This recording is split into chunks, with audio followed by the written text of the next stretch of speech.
Chapter 14, Rump to the Rescue. It was afternoon when we reached my cottage. Red stood by me and finally spoke her mind. "You're going to go, aren't you?" "To help Opal." It wasn't a question really, and the declaration cleared my own doubt. I had to go. Red let out a heavy sigh. Her brow was knit and her mouth curved down, but she didn't look angry. Was she sad? I'd never seen Red sad. That's when I realized that even if she did call me an idiot, Red really cared what happened to me. She was my one true friend. "Will you take care of Milk for me? She gives some milk still." She nodded. "What about your donkey?" "I'm taking him with me." I didn't want to burden Red too much, and even though nothing was ornery and stubborn, he might be able to carry me or my things if I could get him to move. "How will you find Opal?" Red asked. I shrugged. "What if she's locked up?" I shrugged. "What if you get caught and shot with an arrow, or poisoned, or—" "Then I'll be dead, Red." I smiled because of the rhyme, even though it wasn't a happy one. Red gave me one of her rare smiles. "You're an idiot, Rump, but the smartest idiot I know." I put my hands in my pockets, pulled out the seed Red's granny had given me, and held it up to the sun. I thought how the odds were stacked against both the little seed and me, a boy all tangled in life and magic. We didn't have a chance really, but sometimes you still have to try. "Little things can grow big," I said.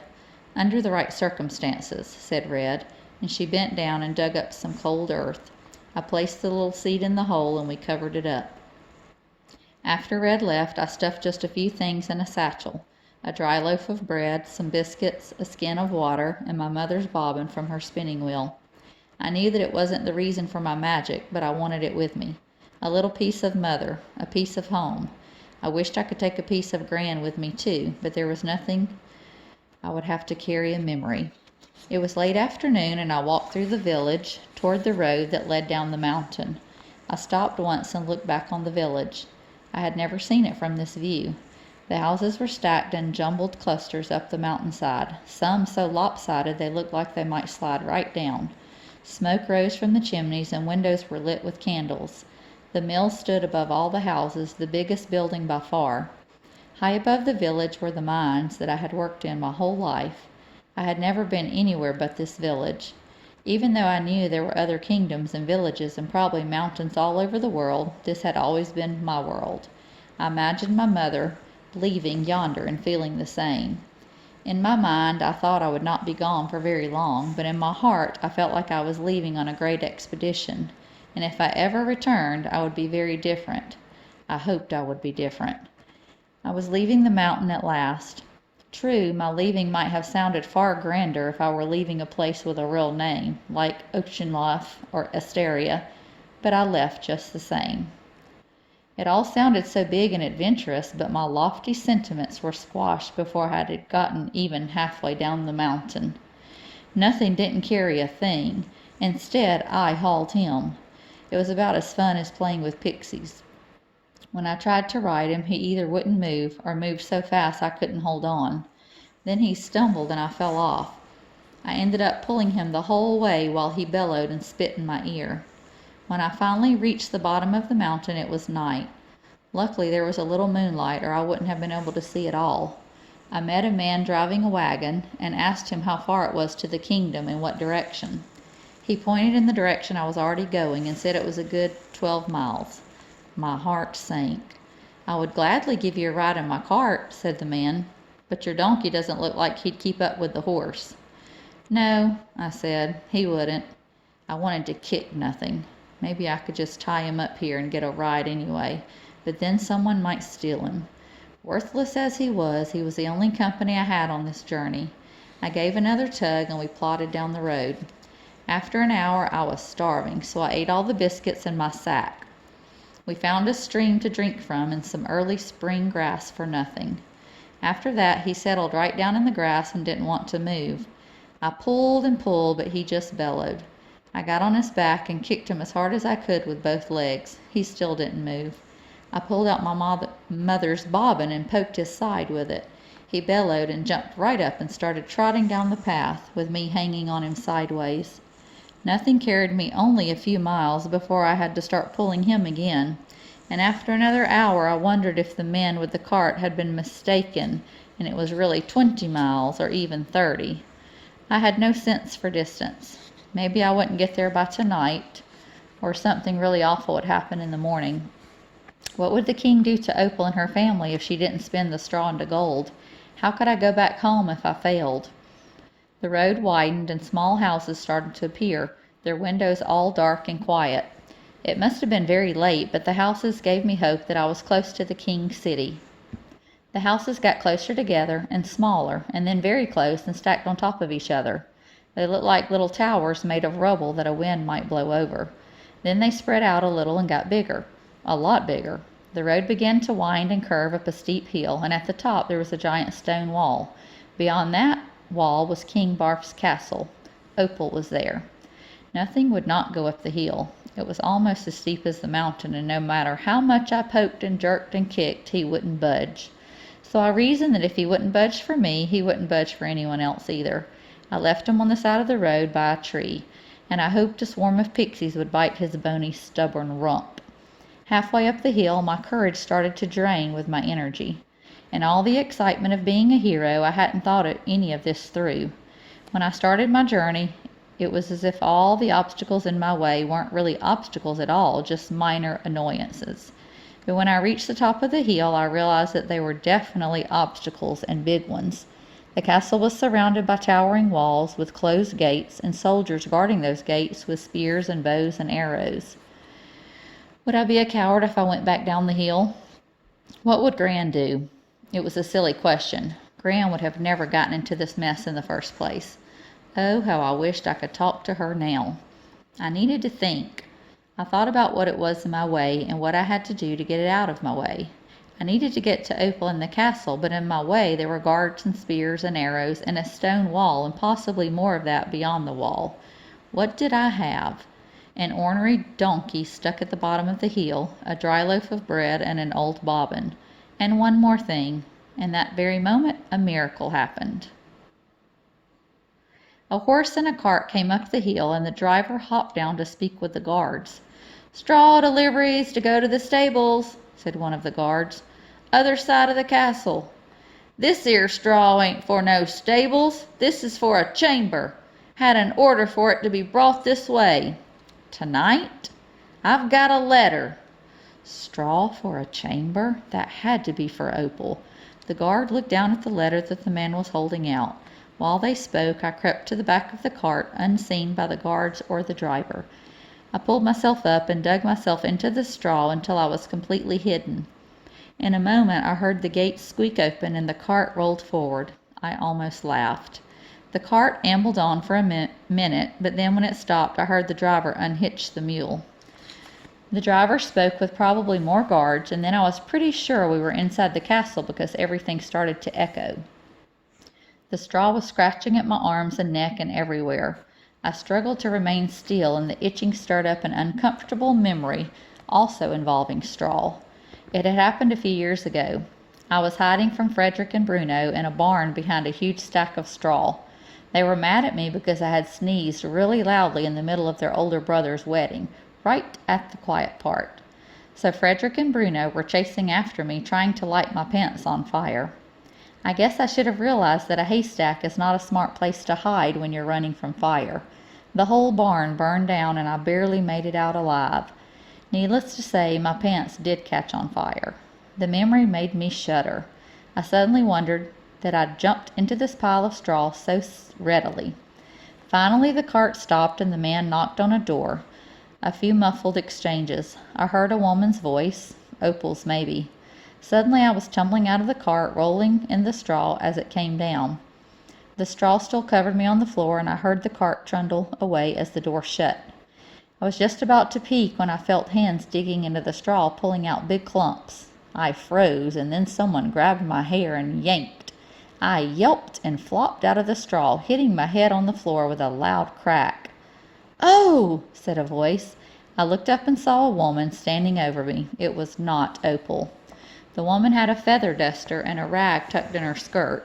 She was older but tried to hide it with lots of rouge in her cheeks and lips. She was holding a big piece of fabric in one hand and a fistful of straw in the other. This straw was to stuff a mattress. It wasn't for spinning. The maid's surprised face suddenly turned hard. She scooted back and reached for something behind her, a poker, and pointed it right at me. "Get out, you little rascal! There's nothing in here for you to steal." "I wasn't—" She whacked me on the shoulder with the poker. "Get out!" She whacked me again. "You filthy mongrel! Get out!" I scrambled to my feet, my satchel clutched to me. I tried to reach for the door, but the woman swung at me again, and I rolled to the other side of the room. "Thief!" the woman shrieked. "Thief!"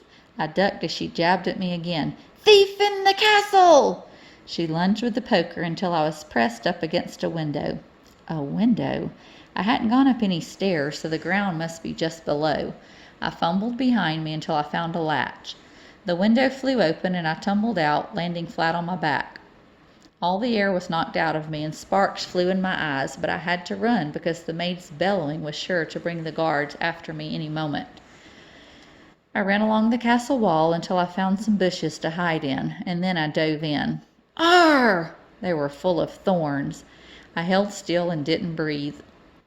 Thorns stuck me in everywhere, but I bit down my tongue and watched as guards came to the window I'd fallen out of.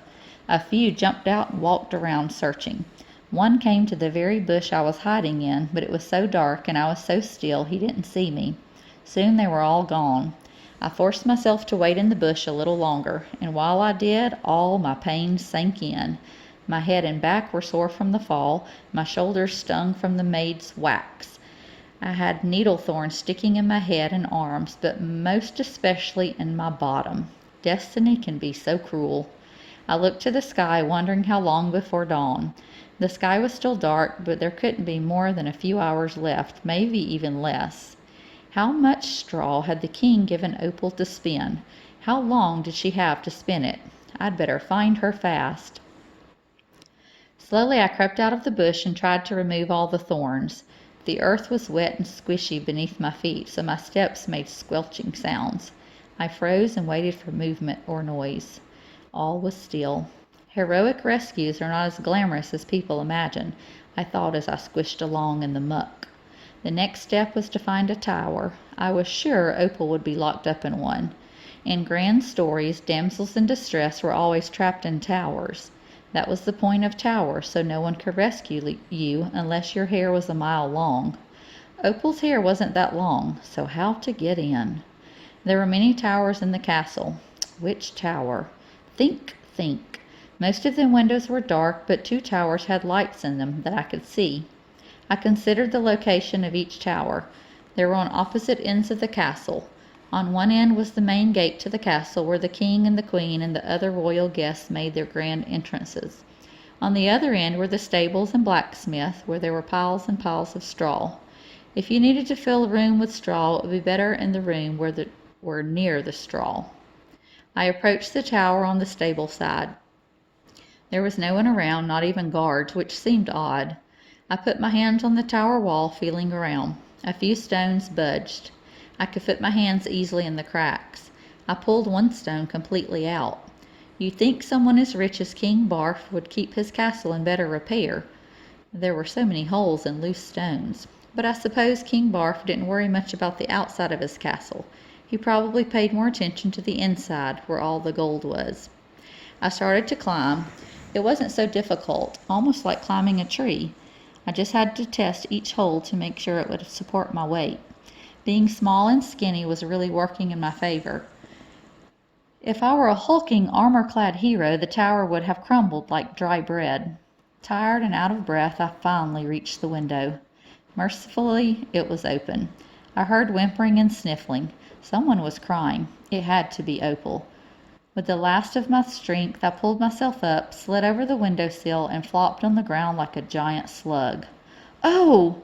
Opal rushed to the fireplace and grabbed the poker. She stood over me, the poker raised over her head. I flinched. Opal lowered her weapon and stared at me with her big blue eyes. "What are you doing here?" "I'm here to rescue you," I said. She stared at me blankly, so blankly I thought maybe she hadn't heard me, and then she laughed.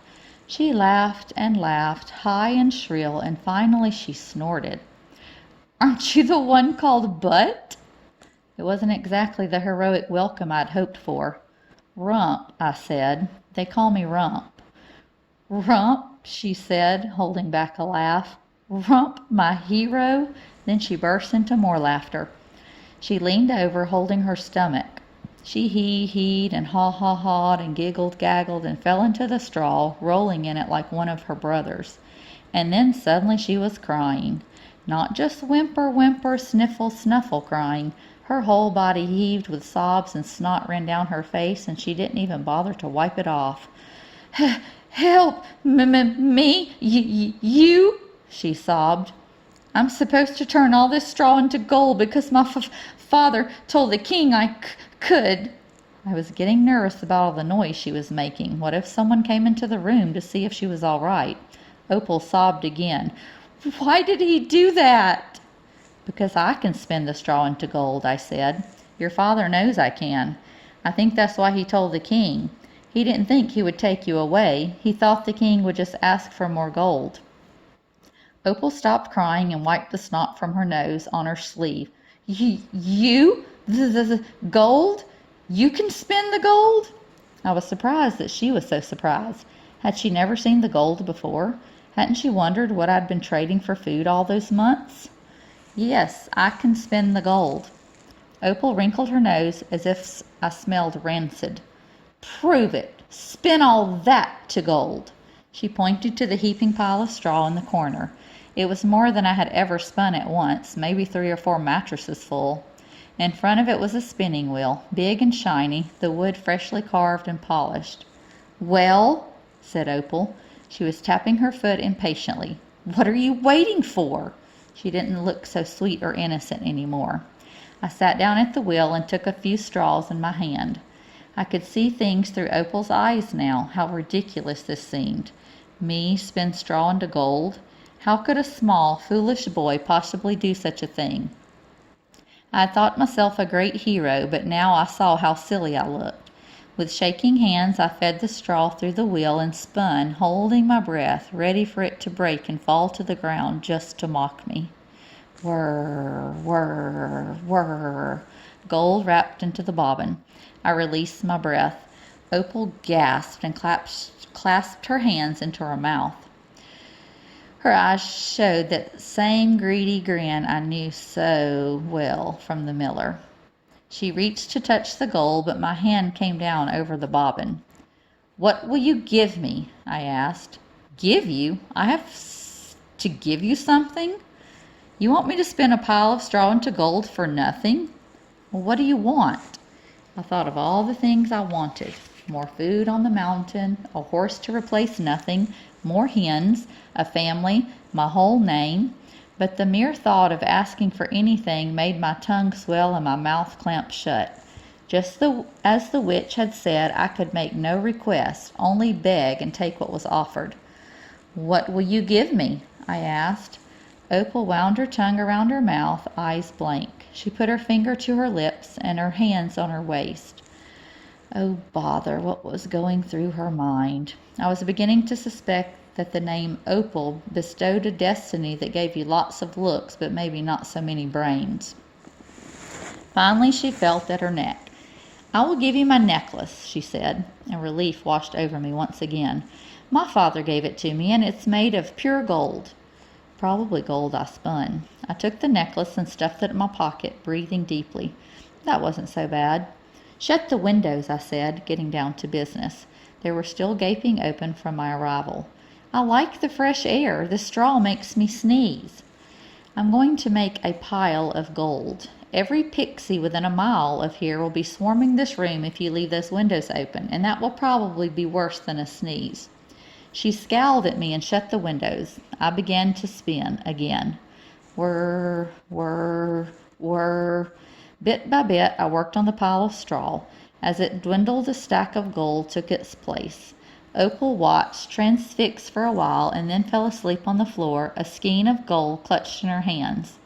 I spun the last of the straw just as the sky turned purple. I crawled out the window, my eyes so heavy and my limbs so tired.